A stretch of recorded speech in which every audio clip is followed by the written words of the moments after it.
Puss in Boots: The Last Wish is now the sixth film in the Shrek universe and a new film from DreamWorks Animation. The film is about Puss in Boots, once again voiced for the fifth time by Antonio Banderas, and he's down to his last life. He has been killed 8 times, and now life and death is kind of hitting him at once. And the MacGuffin of the movie is this thing that can wish back his possible 9 lives and give any person who grabs this map a wish of whatever they want.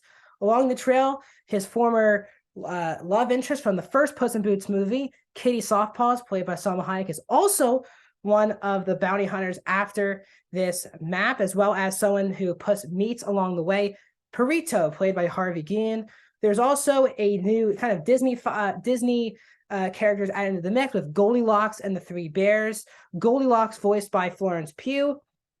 Any of the bears played by Ray Winstone, Olivia Colman, and Samson Kayo, as Goldilocks just wants it to wish back for her actual family to come back. And then there's Jack Horner, who's the kind of the villain of the movie, played by John Mulaney, who wants all of the power in the world. The film is an hour and 40 minutes and is PG. Welcome back to this brand new movie review here at Max Talks Movies. Today we're talking about Puss in Boots: The Last Wish.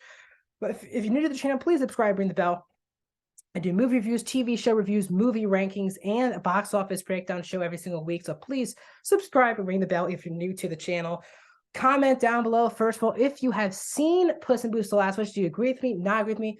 Non-spoilers. But tell me, what is your ranking now of the Shrek franchise? I'm sure I think about possibly doing a video just of the Shrek franchise coming up. So let me know your thoughts on the Shrek franchise and really this film in it. And also, if you've not seen it, tell me, are you going to check it out in theaters? Are you waiting for Christmas Day to see the movie in theaters? Or are you going to wait for it at home? Tell me your thoughts on it in the comment section down below. And please like the video, the thumbs up button. So I was very excited for this movie. I know the first Puss in Boots for me was just okay.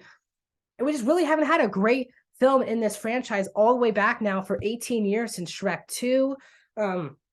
This franchise from DreamWorks has been away for a long time. We haven't had a Shrek movie since 2010.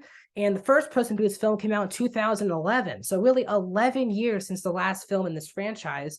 And the question is, would there still be interest and excitement? And reviews were really positive. So that got me really excited. And positive is my negative in my score. I had a blast watching Puss in Boots: The Last Wish. It is a very efficient an hour 40 minutes that has very entertaining characters, entertaining performances, and that it's a funny movie. It has really good action in the film.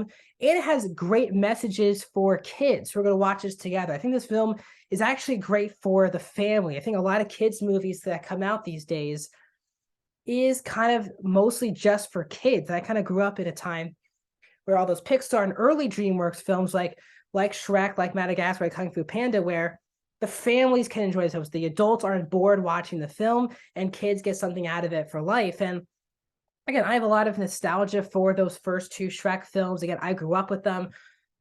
Puss in Boots has been in my life since I was 2 years old, so it's kind of crazy to think about that out loud, but it's a lot of nostalgia. I do think, though, if you enjoy, even if you have not seen any of the Shrek films, which I'll get to in a second how this connects in, I think a lot of families will be able to really have fun watch this movie. Not just the kids are going to have obviously tons of fun with the movie, but the actual film is just tons of fun. This is also a new animation style for this franchise, very similar imperfections like Spider-Man Into the Spider-Verse.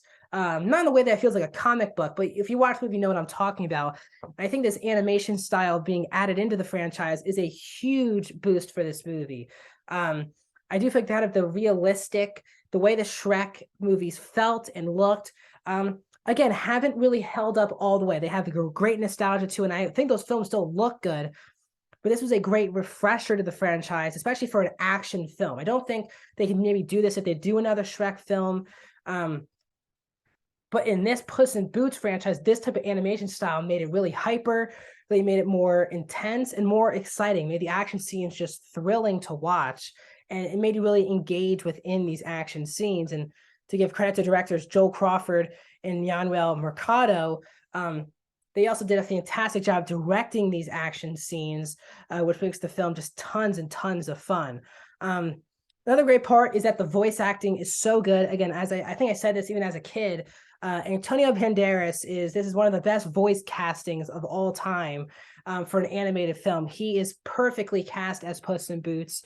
Again, his jokes, the delivery from Banderas is so iconic, and it's never gets old in this movie. He does it so many times, and I chuckled most of the movie just based off of Banderas's delivery. He is just thoroughly entertaining. Also great to have Salma Hayek back. In this film, she was in the original Puss in Boots film, which really does not get mentioned that much throughout the film. But she is, again, excellent and a great counterpunch with Puss in Boots. They're very similar, but also very different at the same time. And it's the perfect match for Puss in Boots is Kitty, and their relationship is great in the film. Also, as I said, the big new character is this dog who's played by Harvey Guillen, who stole the entire film. He was so hilarious, entertaining. I kind of compared him to Forky from Toy Story 4, where you kind of go into the film and you start watching the film and you're like, this character is probably going to be really annoying. And then he becomes one of your favorite parts of the movie. And I think he easily became one of my favorite parts of the movie. And I hope we get to see him moving forward in this franchise. The big villain voiced by John Mulaney was tons of fun. And this definitely, compared to the first film, felt like it felt in the Shrek universe. Very similar to those Shrek films where they pluck a lot of animation classics like Pinocchio and Cinderella, and all those characters are in the Shrek world. They do that in this film with Jack Horner's character, with John Mulaney's character, Jack Horner, who has all these different things that he collected. I do not want to spoil to you all of the really fun animation classic and just movie classics, weapons that he has. Because there's a lot of fun Easter eggs with those things, and they're not even Easter eggs, they're just in your face about what these things are. And it just felt very Shrek to me, which is what I kind of loved about this movie a lot. Wagner Moore voices a wolf who, when Puss meets him first, is a bounty hunter chasing Puss in Boots, but you get to understand more about this wolf throughout the entire film. And he was really good in the movie, Wagner Moore, and the character, the look was really cool.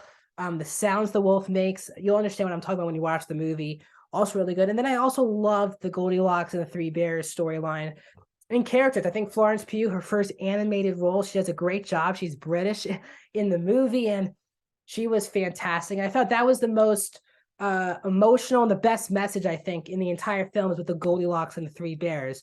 Especially with her dynamic with Mama Bear, voiced by Olivia Colman, as well as Ray Winstone as the Papa Bear and Samson Kayo as the Baby Bear. Goldilocks was adopted by the bears, and she wants this thing here, as you can see right here, just to get her family back. And she kind of questions if the bears are her true family. I felt like that was for me, actually one of the strongest storylines of the entire film, which I really enjoyed as well. So all those actors, characters, the action, which I really love, the animation style, huge improvement. And this, as I said, really does feel like a Shrek film. I think if you're a fan of the Shrek franchise, you have to see this movie. This movie, I'm not going to spoil how, but it will start to put things together and maybe set some things up for the Shrek franchise moving forward. So if you're a fan of the Shrek franchise, definitely go check out Puss in Boots: The Last Wish. Let's get a couple of my kind of critiques of this movie. Yes, the plots for the movie is very predictable. You kind of know are the character choices that are going to be made in the third act. And for me, while the messaging is really strong, you've kind of seen these type of messages in a billion other movies and a lot of other animated movies as well. So the emotion of the movie didn't really hit as home as I think the movie wants it to be, especially with the choices that Puss and Kitty make towards the third act of the movie. I think that relationship is great, but they try to make it a bit emotional towards the end, and I wasn't a huge fan. I just didn't feel it all the way like I did with the Goldilocks and the Three Bears storyline. And while it's great to have John Mulaney in the film, he was a great mixture. I thought he would have a bigger impact towards the third act of the movie, and he was kind of just there. He didn't feel like the biggest threat to Puss in the film. But again, there's nitpicks, but I had a great time with Puss in Boots. The last is a very efficient hour 40 minutes of great animation, great voice cast, some great action scenes, and a movie that just made me laugh.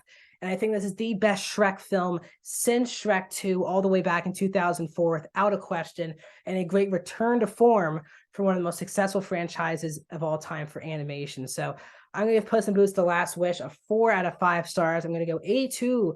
Actually, I'll go 83% for Puss in Boots: The Last Wish. 83%. What a great time in the theater. And it's one of the better animated movies I've seen all year long. So that's my thoughts on this film. Please like, subscribe, ring the bell for the channel.